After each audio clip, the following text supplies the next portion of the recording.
Hello Scorpio, Sun, Moon, Rising, and Venus signs. Kamusta kayo? Sana po nasa mabuti kayong kalagayan. Welcome back po sa Star Tarot. At kung bago kayo rito, welcome din po kayo. Please subscribe, like, share my videos, and leave me a comment kung nakaresonate kayo. Thank you. So, tignan natin kung ano yung mga mensahe ni Scorpio. We have the Hanged Muse.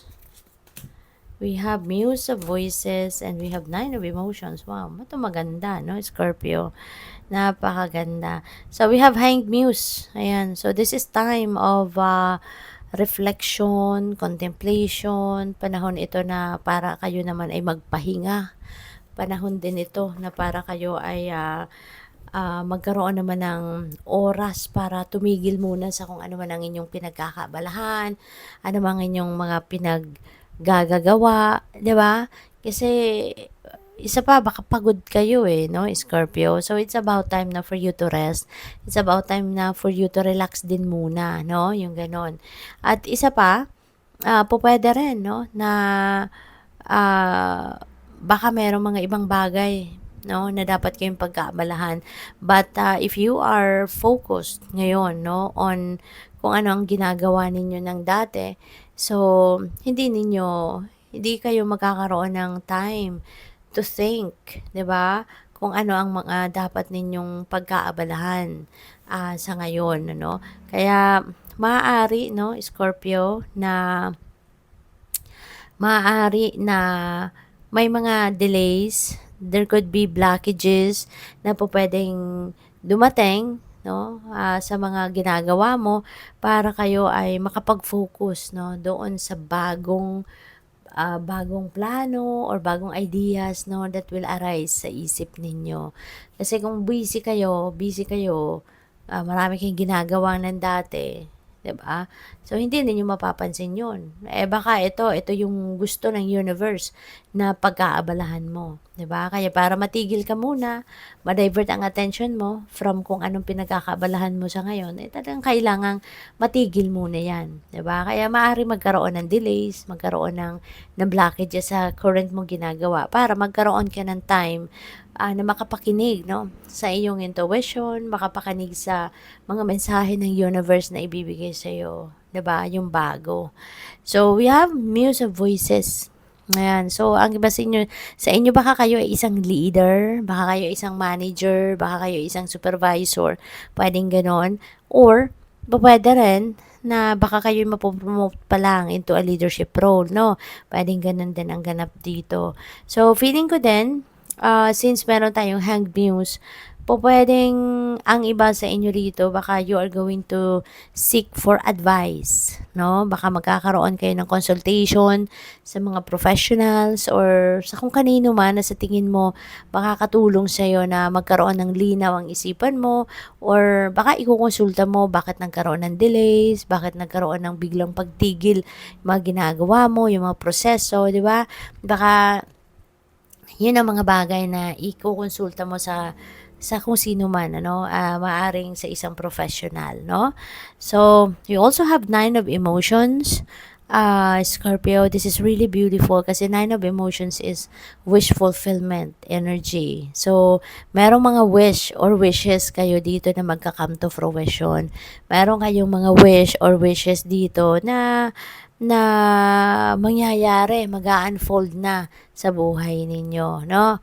At this is time for happiness and joy, This is time for happiness and joy. This is time for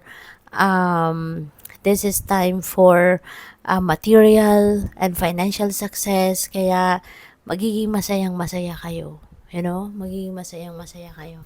So, good luck. And by the way, Scorpio, if yung mga mensaheng ito doesn't resonate with you, or kung yung reading na to mismo, doesn't resonate with you, try to watch, check out your moon sign, your rising sign, or yung Venus signs ninyo, no? At baka doon kayo makaresonate. Sometimes kasi nangyayari talaga, na yung sun sign, hindi tayo makaresonate at all sa mga readings ng sun sign ninyo. Kaya try your rising and your moon and Venus signs, okay? So, what else? We have the Lady of the Lake. Ayan, there is absolute truth, courage, self-respect, and responsibility. Ayan, so parang ano kayo ngayon, ano? Palaban, yung parang pick up ko dito, parang you're going to rise above your situation, no? Kung ano man yung baka ang iba sa inyo kasi may pinagdadaanan talaga sa buhay na medyo challenging, no? You're going to rise above that, no? At magiging, magigising yung tapang mo, yung bravery mo, yung inner strength mo, magigising yan, ano?